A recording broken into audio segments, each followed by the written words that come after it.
querido amigo, la presentación de Fernando Hernández Avilés, querido amigo, también tiene un currículum, al igual que todos ustedes, perdón, Nadie dijo nada, ¿no? te escuchamos, estamos escuchando bien, Fernando. Decía que tiene un currículum bastante impresionante, lo mismo que todos ustedes, tratará de hacer una pequeña síntesis. Em, Fernando es presidente de la Asociación Mexicana de Resiliencia, director de Resiliencia Organizacional, miembro asesor del Consejo Mexicano de Psicología, Psicología y Sonomía, Centro de Alfabetización en Derechos Humanos, Red Latinoamericana de Investigación y Capacitación en Resiliencia y Da Vinci Institute. Es conferencista del Centro Educativo Trooper del Museo Memoria y Tolerancia y de Conferencistas México, asesor de GPTW. Psicólogo por la UNAM, especialista en Dirección Estratégica de Recursos Humanos por la Universidad Complutense de Madrid, especialista en estrategias del pensamiento creativo por el TEC de Monterrey, especialista en Ciencias de la Felicidad por Berkeley University, también en gestiones públicas para el desarrollo y en métodos de enseñanza y educación efectiva, ambos por el BID, especialista en liderazgo y comunicación por Harvard. Premio Nacional Juvenil de Ciencias y Tecnología en México, reconocimiento por la UNAM para Fundación Carolina de España como jóvenes líderes de Latinoamérica.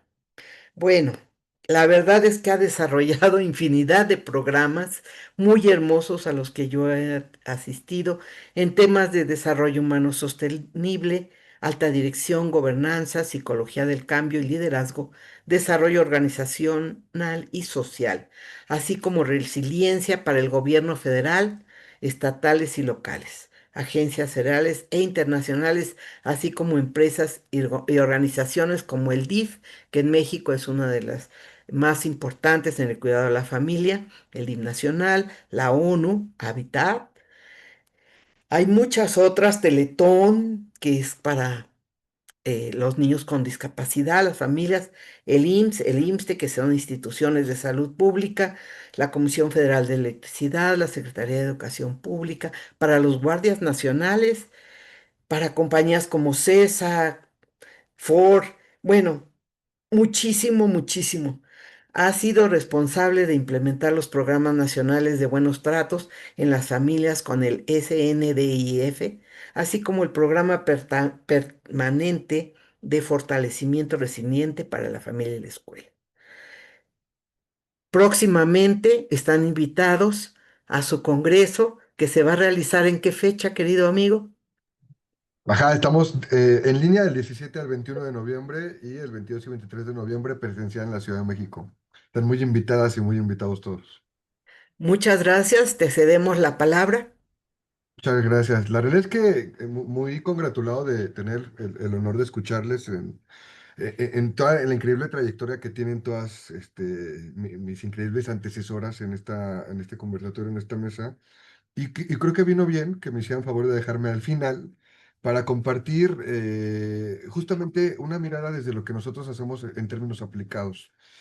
Ya voy a compartirles solo una slide, me voy a apoyar solo con una información genérica y ahí se va a poder ver la información que quiero que tengamos, pero déjenme regreso. Está, acá voy a mostrar nada más esta. Bueno, soy su servidor, llamo Fernando Hernández, presidente de la Asociación Mexicana de Resiliencia. Y la realidad es que les voy a platicar de tres programas, incluido voy a considerar en que me encuentro ahorita.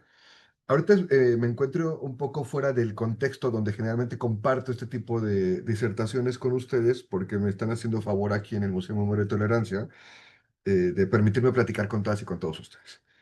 Tengo que platicarles que este Museo de Memoria y Tolerancia, por poner un ejemplo hablando de educación y de familia aplicado en consideraciones y recursos que conecten con la gente que más lo necesitan, más allá de la academia, es que en este espacio se agrupan y se atraen y participan familias, personas y colectividades que de pronto de otra manera no tendrán acceso a formación que les permita reivindicar una mirada humanizante hacia el tema de su educación y el tema de su familia. Y eso es bien interesante porque nos da mucha oportunidad de tener información de primera mano sobre la realidad que se vive y la oportunidad que tenemos desde la psicología en acompañar y sumar con los desafíos que tenemos actuales. Y justo mi planteamiento para la plática con ustedes son tres casos de programas que tenemos instaurados en el país completo, ¿no? Con el DIF tenemos desde hace 10 años un programa permanente de psicología positiva y buen trato, en donde nos encargamos de evaluar, acompañar y fortalecer, eh, en cierto sentido, a los liderazgos que se encargan de trabajar en justamente el trabajo comunitario de familia, y de acercamiento y vínculos con el tema de la educación o el acceso, incluso a veces económico geográfico al tema de educación. Ese programa lo implementamos desde hace 10 años y en promedio nosotros trabajamos de forma directa con 1.750 desde la Asociación Mexicana de Resiliencia, a quienes nos encargamos de acompañar, coachar, tutorear, certificar, brindar sostenimiento emocional, etcétera, ¿no? Les platico los tres casos y de ahí mis derivaciones al tema de la mesa, ¿no? De esos 1.750 tenemos un seguimiento con 10.000 personas que mi asociación atiende manualmente solo del DIF. Después viene el tema de las habilidades socioemocionales en los procesos de adicción con el YAPA de la Ciudad de México, que además de invitarnos, participamos de la política pública en favor de las acciones que se van a hacer para prevenir procesos de adicción de diferente índole, empezándole por la parte psicotrópica, como terminando con el tema de adicciones a la inteligencia artificial y a las redes sociales. Hace menos de un mes, aquí justamente en el Museo de Memoria y Tolerancia, que nos hicieron favor de prestarnos en el espacio en el centro de la Ciudad de México. Platicamos con la jefa de gobierno bueno, la jefa del instituto, con un mensaje de la jefa de gobierno para el programa que instauraremos para el siguiente año, la prevención de adicciones desde la psicología. Y en el tema de los convives, en México tenemos dos instituciones que son vinculantes hacia el tema de la educación, la Secretaría de Educación Pública y el Convive, los espacios que cambiaron hacia el tema de bienestar, pero que se llaman Convive, ¿no? Los Convives son espacios estatales con presupuesto estatal y presupuesto federal que se encarga de trascender el tema del buen trato, el desarrollo positivo, emocional y psicológico de las familias y de los estudiantes, ¿no? En todos los casos, nosotros como asociación participamos con programas en campo. Trabajamos en promedio con responsables que son 10.000 y de ahí tenemos una subsecuencia en 20.000 aproximadamente y son para la política pública federal o estatal. De estos casos que les comparto, sí quería aprovechar el foro como para decirles las alarmas, las alertas y los espacios que estamos identificando donde creemos que es necesario seguir reivindicando el trabajo de lo psicológico hacia las familias y hacia la educación. Por un lado, tenemos una estadística con el Banco Interamericano de Desarrollo que estamos trabajando un programa de seguimiento de nuestros programas, en donde encontramos que existe una alta resistencia y vinculada de esta parte de violencias estructurales y mecanismos estructurales del no acceso a transportes ágiles, a buenos escenarios de alimentación, trabajos lejanos, economía informal, muchas de las cosas que platicaban mis antecesoras, pero donde encuentran que el pilar vinculado con educación de pronto no termina de conectar con el proyecto familiar y que se genera una fuente de estrés adicional que no está siendo identificada ni atendida por la política pública, pero tampoco por los especialistas. Yo les podría decir que con la información que tenemos de esto, con el tema del Banco Interamericano de Desarrollo y lo que estamos trabajando con estas instituciones, es que la confianza en la práctica psicológica del psicólogo que está egresando o del psicólogo que no participa de las realidades que viven ellos, no es consistente y que refuerza los desafíos estructurales que están teniendo respecto al tema de las situaciones de estrés, ¿no? En México es el país número uno de estrés, ¿no? A nivel mundial. México, además de ser número uno en nivel de estrés, México es el número de uno en abandono en el tema de procesos educativos por cuestiones económicas y por conflictos familiares, de acuerdo justamente a los convives en nuestro país. Una mirada de pronto amable donde encuentran un refugio es cuando encuentran espacios que a veces no son gubernamentales ni universitarios, sino son asistenciales y a veces terciarizados con presupuestos internacionales, donde de pronto con programas como el Buen Trato, estas habilidades socioemocionales o la prevención de la violencia, ayuda a que encuentren una luz en el camino, ayuda a que confíen en las instituciones y ayuda a que confíen en los profesionales. Pero el tema de la fuente, el tema de justamente la educación, como parte de un proyecto familiar, en un porcentaje arriba del 80% de las familias que subsisten con menos de 10.000 pesos, con menos de $5.000 al mes, es es muy bajo, ¿no? O sea, no hay confianza, no se vinculan Fernando, y se ¿podrías sienten poner un abandonados. poquito, Fer, podrías poner un poquito más grande tu presentación? Sí, sí, Por- claro. Ahí la ven Este, bien. más, Ya se ve más, mejor. Ya más, le hice más grande. más grande. Aquí no la vemos muy bien. ¿Sí? Así, para Ándale, lo veo muy bien. poderla. De todos modos, ay, se las comparto. Es que les digo que me hicieron favor de prestarme el espacio, no es mi espacio habitual. Sí, Ahí está, ya, listo. perdón por Entonces, la esos datos, interrupción. no, no, al contrario, Gran, no te preocupes. Entonces, esos datos de origen de población es la población con la que nosotros acompañamos a las instituciones públicas y no públicas, pero que tienen presupuesto federal y que trabajan con la familia en el tema de buen trato, en el tema de desarrollo de la familia, en el tema de adicciones y en el tema de violencia, con las instituciones federales del país, ¿no? El primer punto que yo les decía que nos llama mucho la atención y que nosotros tratamos de abordar es que la educación como proyecto familiar en México es inexistente a raíz de 8 a 10, ¿no? Y esto porque la situación económica, la situación estructural y la situación de acompañamiento es baja. Pero el punto positivo es que cuando encuentran espacios que no precisamente son los gubernamentales ni los académicos, este, encuentran confianza y el enfoque humanizado es uno de los recursos que, como bien ustedes decían, ayuda a prevalecer el tema de lo importante. El otro elemento bien interesante que estamos trabajando ahorita de cara al 2026 en procesos de familia y educación, con los antecedentes que les decía, es el cambio tecnológico y la brecha generacional. Existe, bueno, ya sabemos que existe una brecha generacional bastante interesante y que en esa brecha generacional entre las generaciones nuevas, Z, alfa, beta, pues ya es inherente, ¿no? El tema del uso de dispositivos digitales, pero aún en ellos, pues todavía viene una expectativa de buca hacia el tema de lo que van a vivir, pero la brecha intergeneracional y el tema tecnológico en familias que no tienen la capacidad presupuestal para tener acceso a recursos mínimos de una renta mensual de conexión a Internet o de un dispositivo que les permita acceder a recursos educativos o de entretenimiento y que tienen que tomar la decisión entre comer, entre internet o entre salud, entre ropa o entre entretenimiento, la decisión generalmente se está inclinando, como seguramente ya lo saben, hacia privilegiar la parte tecnológica afectando otros elementos.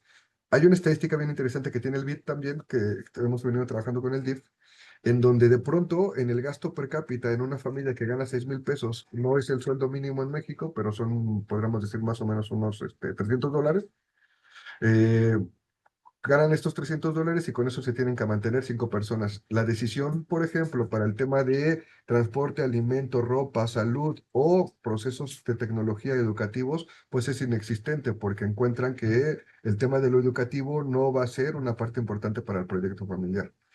La economía en nuestro país, por ejemplo, para las familias, solo, bueno, cerca, es al revés, cerca del 95% de las familias viven con menos de 10,000 pesos, que es menos del salario mínimo establecido en el país. Y entonces este cambio tecnológico y la brecha generacional está generando dos condiciones conductuales o comportamentales que no estábamos mirando. Las personas que somos más grandes, antes íbamos al café internet cuando no había dinero para el internet en la casa, ni para la computadora, ni había tema de los smartphones. Pues actualmente lo que se está haciendo es que se está teniendo comportamientos vinculativos al tema de acercarme con personas que me puedan pagar el internet, el dispositivo móvil o donde yo me pueda refugiar. Y en muchas ocasiones eso se asocia con algún tipo de adicción, incluso el tema digital. Entonces esa parte es desafiante y una de las estrategias que viene con el DIF hacia el siguiente año es esta recuperación de espacios públicos en donde los adolescentes y las infancias que van a migrar a la adolescencia puedan sentirse en confianza emulando la oportunidad de la familia, pero guiándolos hacia un buen trato, ¿no? Otro elemento bien interesante que también quería compartir desde lo que viene el 2026 es la relación familia y escuela, ¿no? Bien lo decían perfectamente la doctora Claudia, que históricamente es una alianza compleja.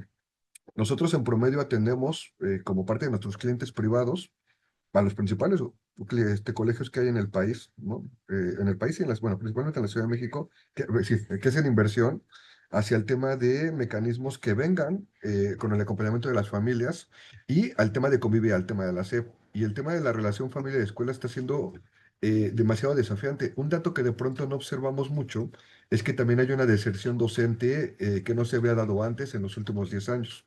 Así como se da la deserción docente, también se da el tema de eh, la incapacidad de las familias de forma integral de acompañar el proceso educativo en una perspectiva de buen trato, crecimiento y confianza en la escuela. Y tenemos que se está disparando una estadística bien compleja. Ya no nada más es que la alianza sea compleja, sino que se está escalando temas de violencia entre los familiares y entre los docentes o el personal administrativo. Una estadística que tiene la Secretaría de Seguridad Ciudadana en la Ciudad de México, por ejemplo, es que de los conflictos que se dan en el ámbito del entorno escolar, empieza a escalar la estadística ya a razón de 2 días con el tema de que son conflictos en donde el profesor docente o el que tiene un rol de acompañamiento del estudiantado es amenazado. Y entonces, en esta oportunidad de amenaza, pues tampoco se les acompaña. Eso ayuda o aúna a lo que decían de que de pronto este conflicto, que ya es obsoleto en cierto sentido, de no nos ponemos de acuerdo qué, dónde se educa qué, sino no estamos observando que no estamos acompañando con herramientas o habilidades psicológicas al tema del conflicto que está escalando muy, muy rápido, ¿no? Otro dato estadístico que de pronto sería interesante tener, de acuerdo al secretario ejecutivo de Seguridad Pública de nuestro país, en las escuelas de educación básica, que son hasta la secundaria, el tema de violencia terciarizada en el entorno está a razón de 6 a 10. 6 de cada 10 escuelas públicas que son primarias, kinder, primaria y secundaria, tienen entornos que en la comunidad están siendo presa de situaciones violentas y que están participando de esas situaciones dentro de las escuelas. Y de pronto, esta información es con base en el secretario ejecutivo, es la máxima instancia estadística en temas de seguridad en el país. Y el tema es que no se está acompañando al tema de la comunidad escolar. Otro elemento que a lo mejor conocemos los que somos más grandes, el tema de las escuelas para padres, pues está migrando, ¿no? En el tema de los roles que se tiene, porque ya ni siquiera los padres tienen un peso en la oportunidad de resguardar emocionalmente a la comunidad, porque está prevaleciendo el marco de inseguridad o violencia que se está dando, y ese es uno de los desafíos que tenemos con un programa que vamos a lanzar con Convive para marzo del año que entra. Hablando de familia y educación, o sea, de pronto la ruptura entre familia y educación ya no nada más es un tema de alianzas a la educación de valores o de temas curriculares, sino se está dando en el tema de que ni siquiera se permite la participación porque de inmediato se amedrenta y las autoridades se van rebasadas.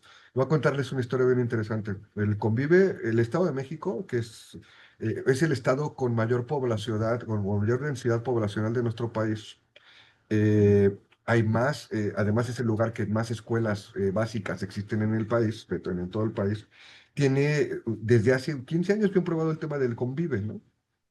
Pero apenas en los últimos 5 años, 4 años, 3 años, 2 años, las actividades que hacían para convivencia sana y escolar empiezan a transformarse, bueno, en cultura de paz, mediación, etcétera, que conviven a nivel federación ha sido innovador en eso desde hace años, pues de pronto se empiezan a ver rebasadas porque por primera vez el año pasado, en 2024, tuvimos 4 casos en donde no supieron cómo acompañar a la escuela ni a la comunidad porque se salía de toda situación de mediación, prevención o acompañamiento terapéutico o psicológico. Y son cosas que de pronto ni la parte de la academia tendrá que ver porque no es su rol, ni la parte de la familia tendrá que ver porque no es que tenga, no lo ve desde la perspectiva de la mirada de acompañarlo, pero sí hay un impacto psicológico muy fuerte.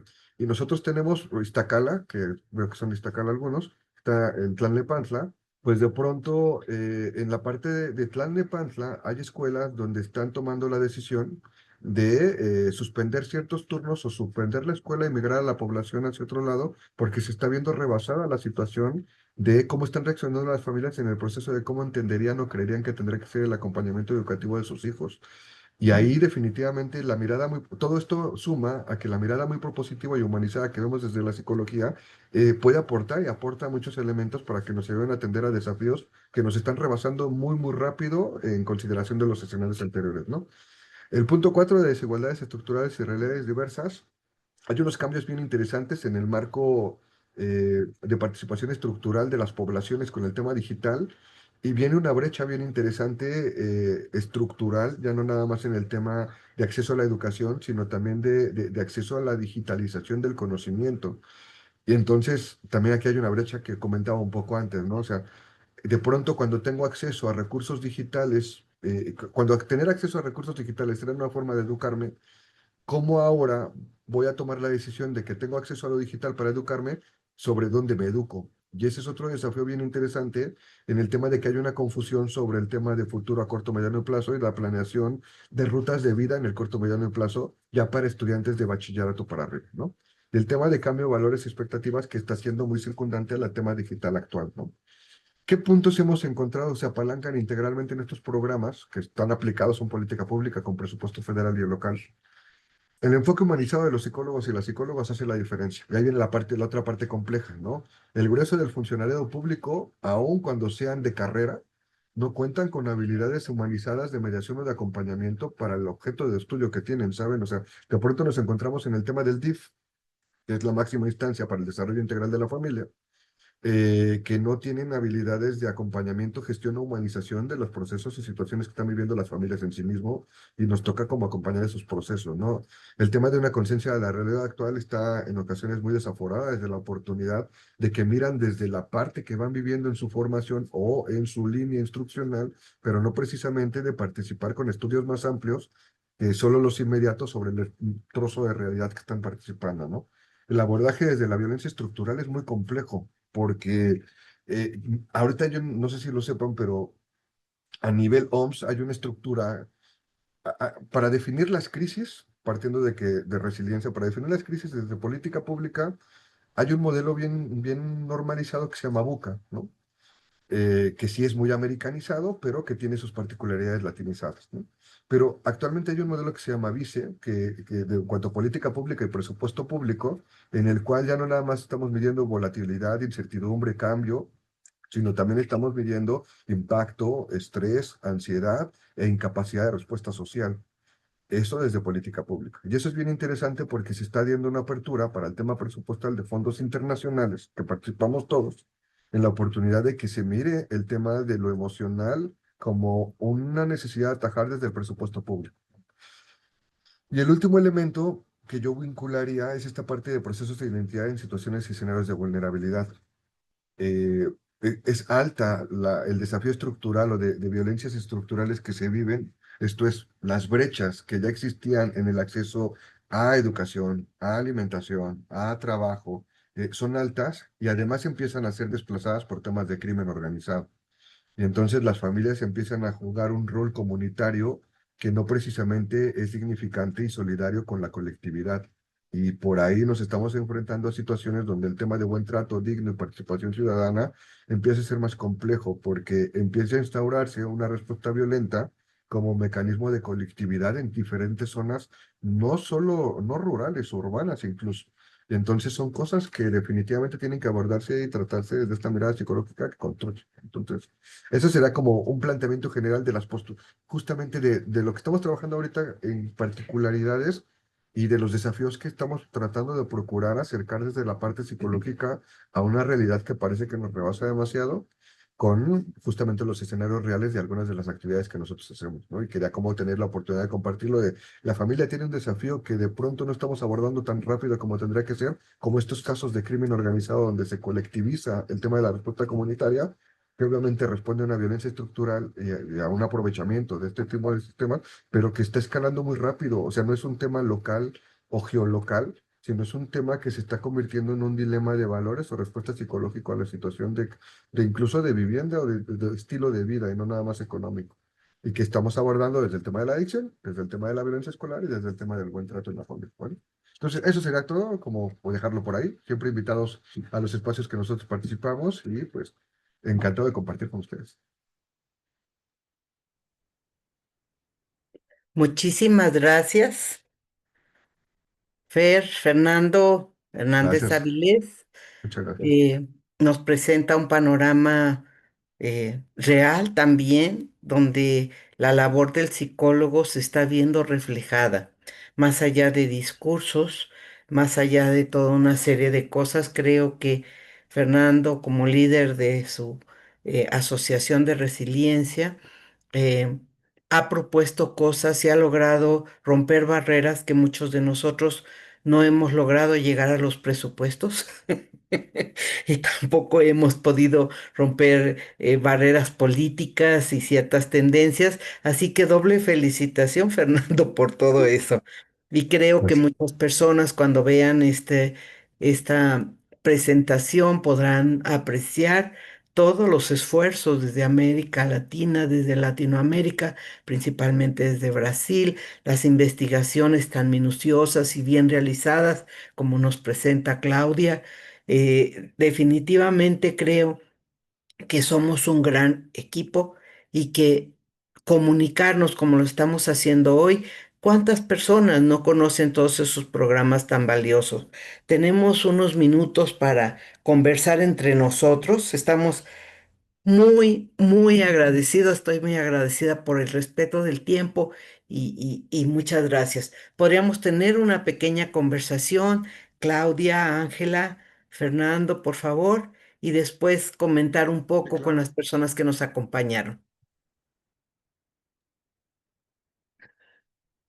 Yo Bueno, tengo un punto para reflexión y no es una crítica a lo que Claudia nos presentó, sino que es un punto para nosotros todos. Cuando hablamos de los problemas y de cuestiones relativas a los niños, hablamos de la responsabilidad de la madre. ¿Y dónde están los padres? ¿Cuál es su responsabilidad? ¿Dónde están los ausentes? Y los presentes lo que hacen.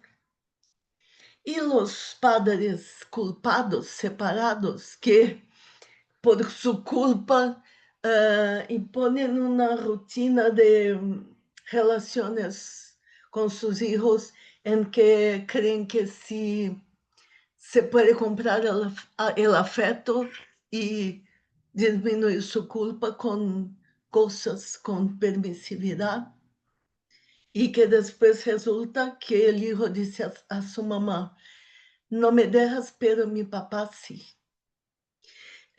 Así que creo que tenemos un desafío en la psicología que es empezar a hablar de los padres y no del complejo de Édipo. Hablar de la responsabilidad de los padres.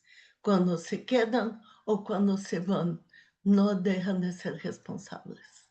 Eso es un desafío para todos nosotros.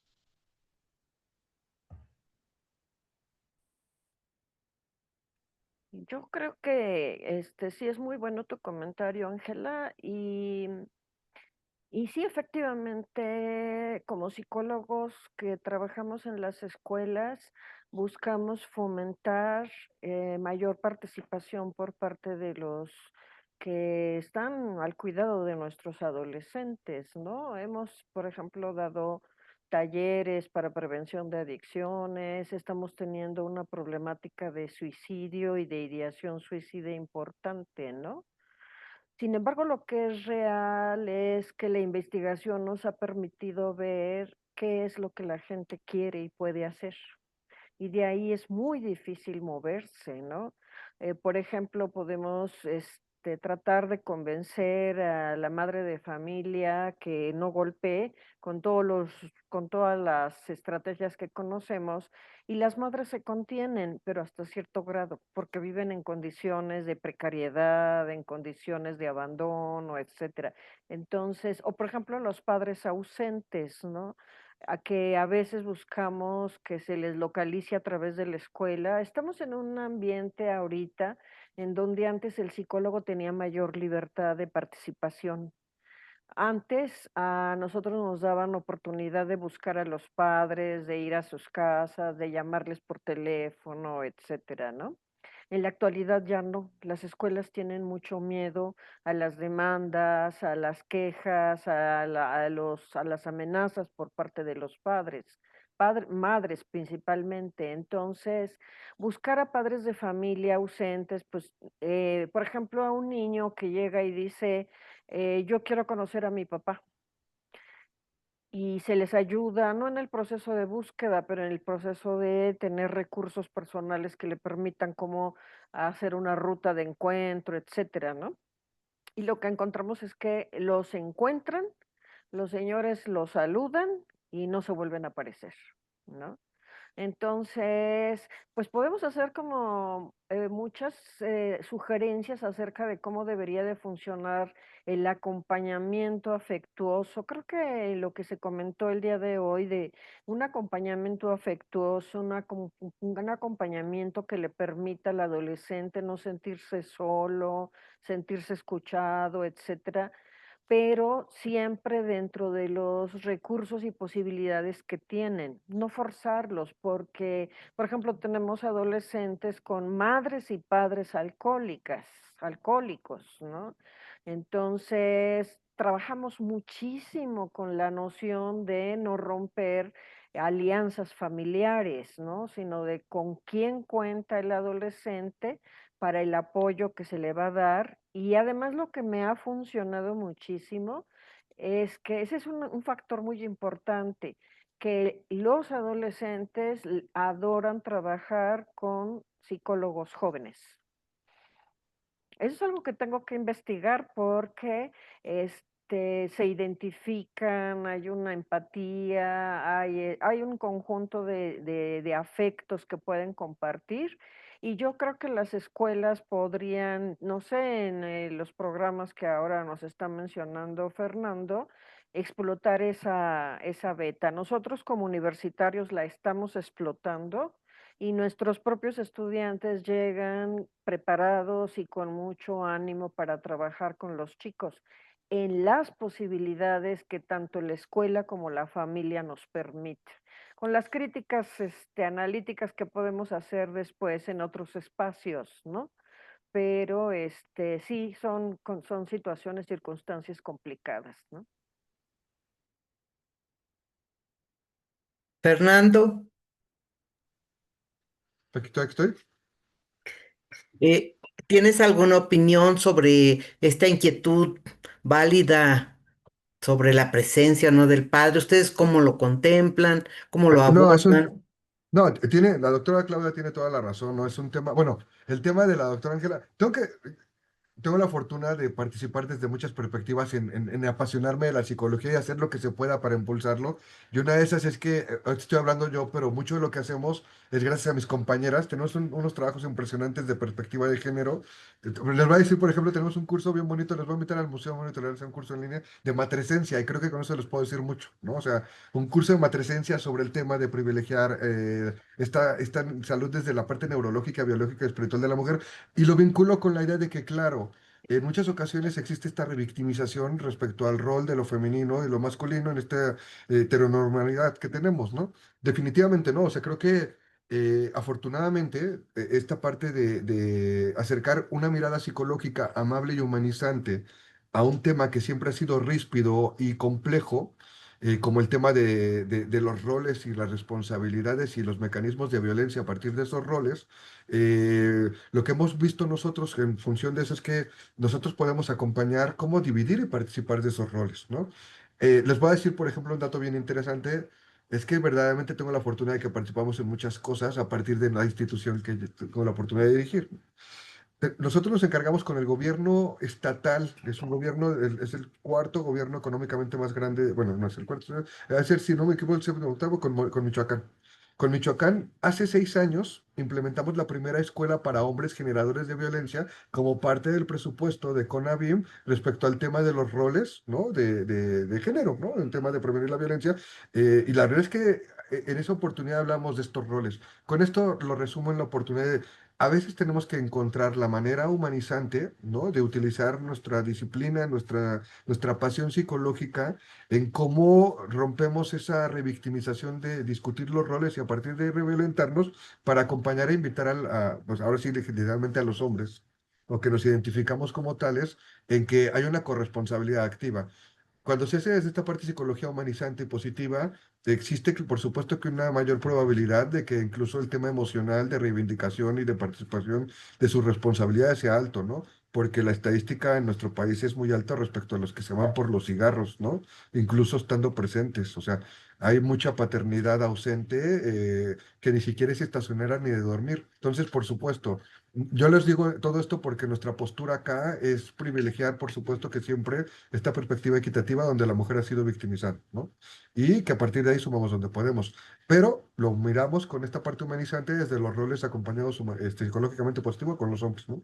Y en el otro caso también está el tema de la ideación suicida muy alto, está el tema, la doctora Claudia dijo algo bien interesante, que es algo a lo que nos enfrentamos, ¿no? El tema de las escuelas tienen mucho terror. No es broma, bueno, no es broma, pero además no es poca cosa que genuinamente la estadística de maestros, o sea, pensemos en algo muy sencillo que yo creo que nos acompaña a, a toda la parte iberoamericana, latinoamericana, en donde el tema del pastor, del representante de la iglesia, el tema del médico y el tema del docente, eran esos roles comunitarios, pues eran los roles comunitarios que empujaban todo, ¿no? Pensemos que históricamente la parte de la labor docente ha sido muy bien recibida, acogida, privilegiada en casi todos los contextos y situaciones económicas. Para que de pronto, desde el 2010, nos empezamos a encontrar con estadísticas de la SEP en donde encuentran que empieza a haber una deserción. O sea, hay docentes en el sector público y privado que empiezan a tomar la decisión de mejor renunciar por no poner peligro su vida. Es un tema bien complicado, ¿no? O sea, imagínense que eso es un tema complicado porque ya no nada más es el tema de la demanda. O sea, el tema de la demanda y el tema legal es muy fuerte, ¿no? El tema mediático. O sea, el tema mediático es muy fuerte porque es muy costoso.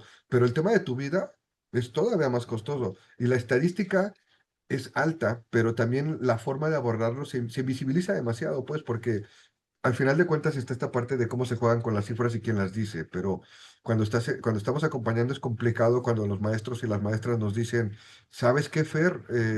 Pues, o sea, ya no se trata de que nosotros instauramos en el sector privado muchos protocolos de acompañamiento humanizado, de prevención de bullying, de cultura de paz, esta resiliencia, psicología positiva, pero es estresante y a nosotros nos preocupa cuando nos dicen, ya no nada más nos preocupa el periodicazo en estos consejos de acompañar a los padres, sino nos preocupa la vida. O sea, ¿cómo yo le garantizo a mi docente, a mi personal docente administrativo, que el papá no le diga, tú no lo puedes regañar y para la que siga te voy a amedrentar y que te enseño mi cartuchera? Esa es una realidad muy latente. Y yo les platicaba ahorita que decían de Iztacala, yo también estoy en Iztacala. Eh, pero yo les platicaba que tengo bien presente justamente por la cercanía, el amor, el cariño, que nos tocó justo en Gustavo Vos una escuela donde tuvimos dos situaciones de amenaza, o sea, ya de acompañarlo porque se le escapó al convive, o sea, a la institución estatal de convivencia familiar, ya no supieron qué hacer y ahí nos tocó acompañar la mediación en el contexto crítico que estaba teniendo la comunidad, no con la familia, y después con la familia instalar un protocolo les ayudamos a ver la parte psicológica positiva de instalar un protocolo de mochilas seguras con el tema del marco de derechos. Qué complicado es eso. Gracias.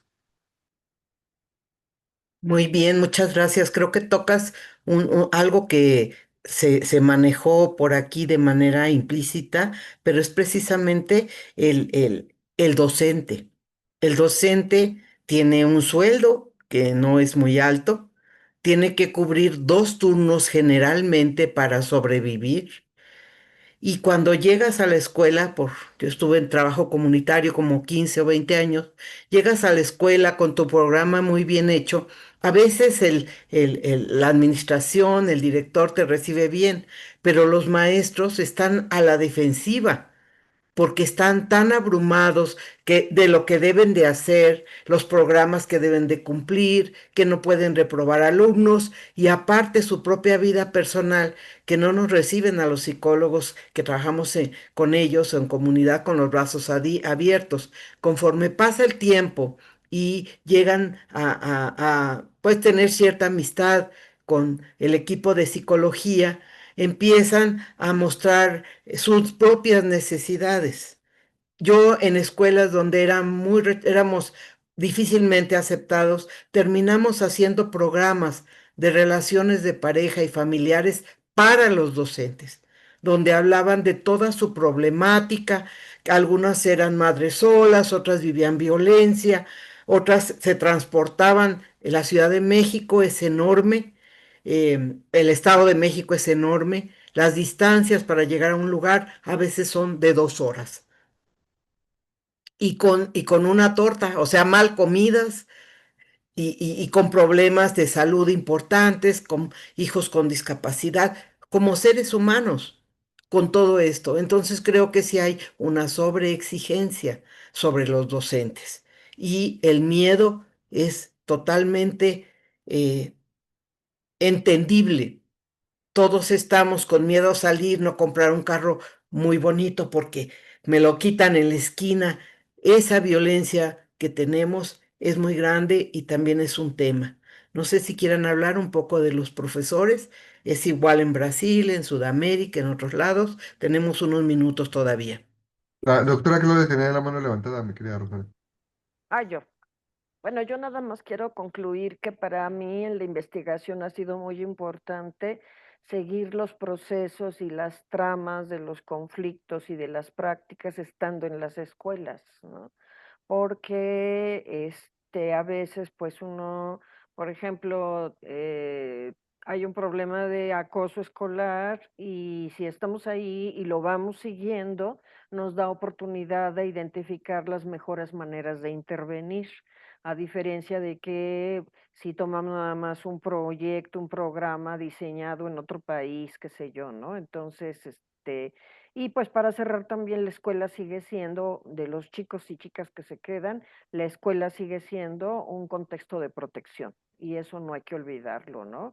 Veamos todas las dificultades que les quieran ver. Es mejor tener a un adolescente en la escuela que fuera de ella haciendo quién sabe qué cosas se les ocurra, ¿no?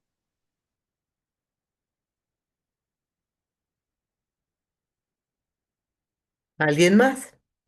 Eu quero comentar duas coisas. A primeira é que estou conhecido com Cláudia quando ele disse que a escola sigue sendo para os chicos, os adolescentes, de los chicos e de los adolescentes.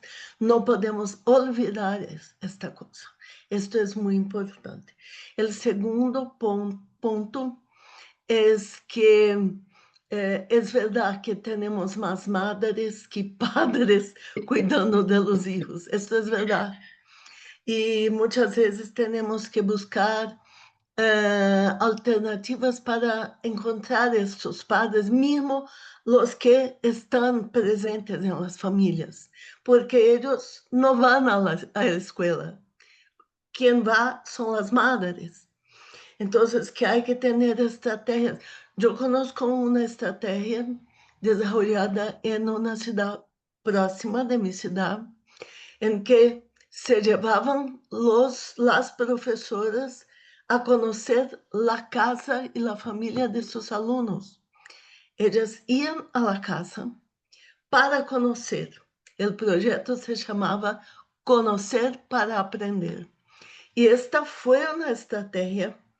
A primeira coisa é que as professoras poderiam conhecer a seus alunos em outros contextos e ver que muitas vezes sua conduta era distinta, porque tinham responsabilidades em suas casas. Ujú. A outra é que os padres estavam ali e assim que era uma maneira de aproximar a los padres de la escuela. Foi uma experiência muito positiva. E havia uma outra coisa mais, pero me olvidei. Después hablo cuando me recuerdo. Muy bien, en el programa que les digo que participé con el gobierno de la Ciudad de México, tenemos un módulo, una parte que se llaman visitas domiciliarias y las diseñé pensando las dificultades, las resistencias y la vergüenza que luego tienen las personas que viven en un país rico con familias que viven en una sola habitación. Entonces, desafortunadamente, esa es la parte del programa que todavía no se puede hacer.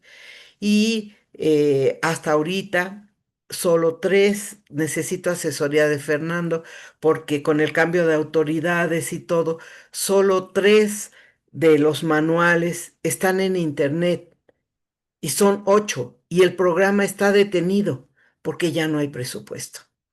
O sea, la historia de toda la vida. Entonces, pues seguimos desde la trinchera. Si no tienen ningún otro comentario, quisiera ver en el chat, puse curso de matricencia. Quisiera que checaras a ver si está bien escrito o lo pongas tú, por favor, que creo es muy Rosario, importante. están la mano levantada Norma de y Norma Coffin Raquel, y de ajá, justo, Raquel. justo Ah, Norma sí, perdón. Coppel. Perdón, pasamos ya a conversar con nuestros participantes y mientras, por favor, Fernando, en el chat. Adelante. ¿Quién alzó la mano primero? Norma Coffin. La doctora Norma Coffin, también en una institución ya retirada de la FES Iztacala y que ahora vive en el maravilloso Yucatán. Adelante, Norma. Hola, buenas tardes. Sí se escucha, ¿verdad? Sí. Ah, ok, perfecto. Sí, hay cuestiones que a mí me surgen de pronto. Por ejemplo, hacia el doctor Fernando, no sé si se está trabajando con el estado de Yucatán cuando se trabaja en los demás estados, porque he tenido algunos acercamientos, si bien ya estoy retirada, efectivamente trata uno de seguir haciendo algo, y he tenido acercamientos con la Autónoma de Yucatán porque hasta donde yo tengo entendido, el nivel más alto de suicidio en jóvenes está en Yucatán, ahorita, a nivel nacional. Entonces, me estoy acercando para ver este tipo de situaciones que a mí me llaman mucho la atención, porque finalmente hace 4 años que estoy viviendo en la ciudad más segura del país, que es Mérida, y sin embargo los niveles de suicidio y de ideación suicida que comentaba Claudia están bastante altos, ¿no? Yo me acerqué a la Autónoma de Yucatán para ver si se estaba haciendo algo al respecto y no encontré, no se está haciendo algo que me pudieran haber plasmado así directo, ¿no?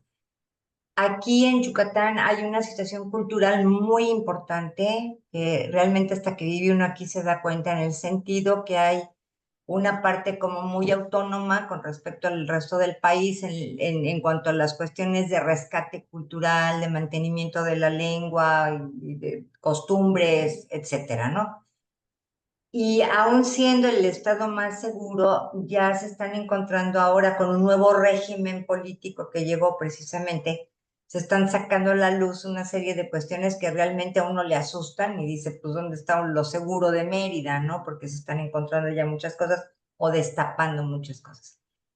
Y el consumo de adicciones en Yucatán, hasta donde yo encontré al menos la Autónoma de Yucatán, no tiene un seguimiento puntual de cómo ha estado aumentando lo del consumo.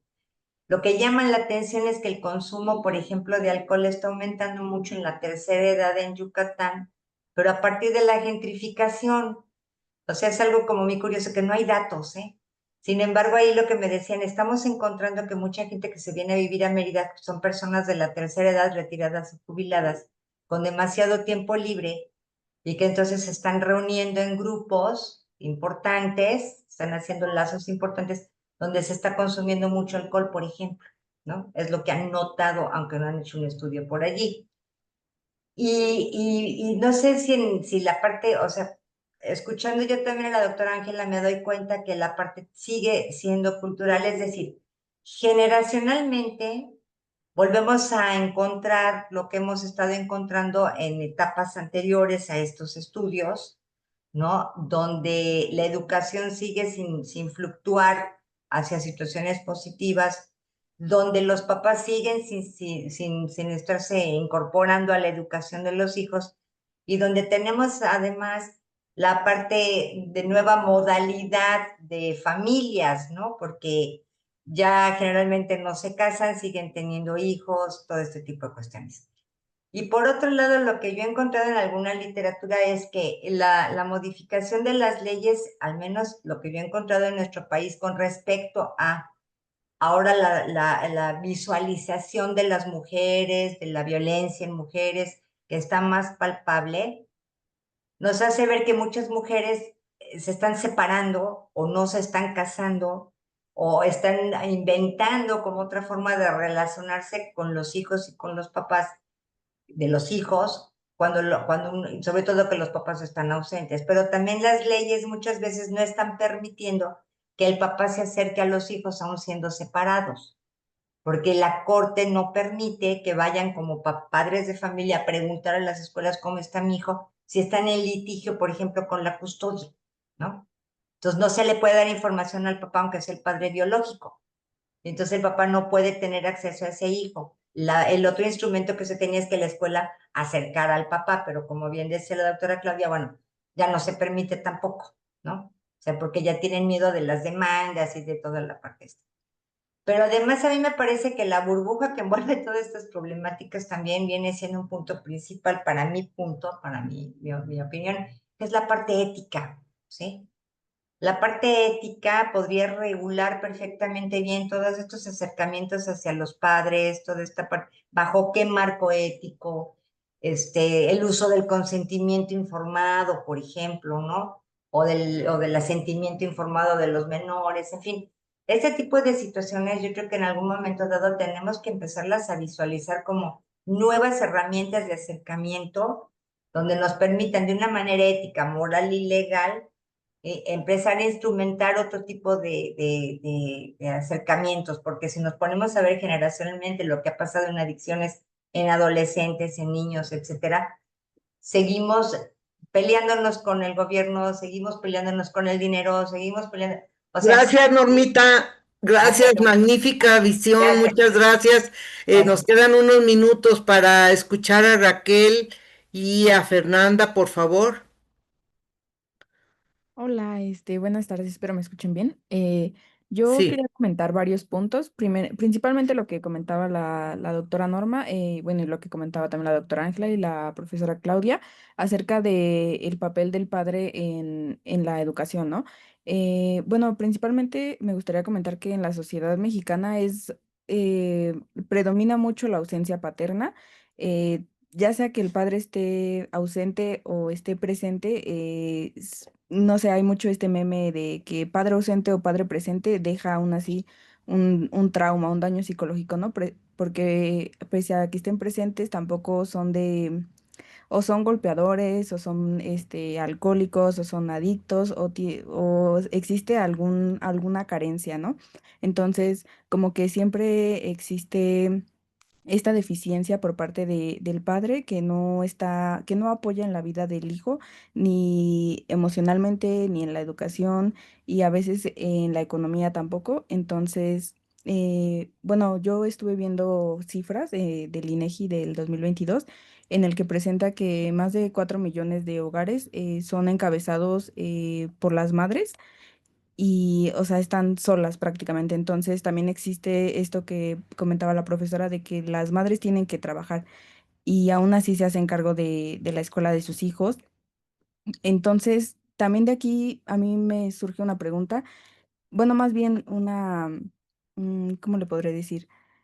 Como esta necesidad de que se trabaje mucho la parte emocional, porque al ser perdón, al ser madres que sustentan la economía del hogar y también al ver todas las necesidades de sus hijos, como que se deja mucho de lado mm, esta parte emocional en la que las madres no están bien y por lo tanto no le dan una estabilidad emocional a los hijos, ¿no? Y por otro lado, también quería comentar sobre la deserción escolar. Bueno, no sé si han escuchado que la Secretaría de Educación está lanzando una propuesta que se llama La Escuela Te Extraña, en la que los docentes eh, son como eh, cuando los estudiantes no acuden a la escuela, como que se buscan, ¿no? Pero también yo veía varias negativas hacia esta propuesta debido al poco respaldo que se le da al profesor. Ya, como se sabe, es poco remunerado la profesión de educador. Entonces, los maestros se preguntaban el cómo yo haría eso con el poco salario que me dan, con los pocos derechos que tengo, claro, porque comentaban también esta violencia hacia los maestros, ¿no? Entonces, como que existe un poco mm, pues un poco de incoherencia en esta parte, ¿no? Y sí. ya. Totalmente de acuerdo, Raquel. Quisiera que Fernanda, perdón, pero tenemos el tiempo. Fernanda nos dijera algún comentario, si es tan amable, para cerrar, porque van a ocupar la sala. Sí, bueno, nada más como También un agradecimiento a la doctora Claudia por habernos invitado al Congreso. Y como punto final y comentario, pues me gustaría decir que me pareció muy interesante, sobre todo esta plática, esta parte de cómo la tipografía familiar y el concepto de familia puede influir bastante en cómo se percibe y cómo se puede educar a un adolescente, ¿no?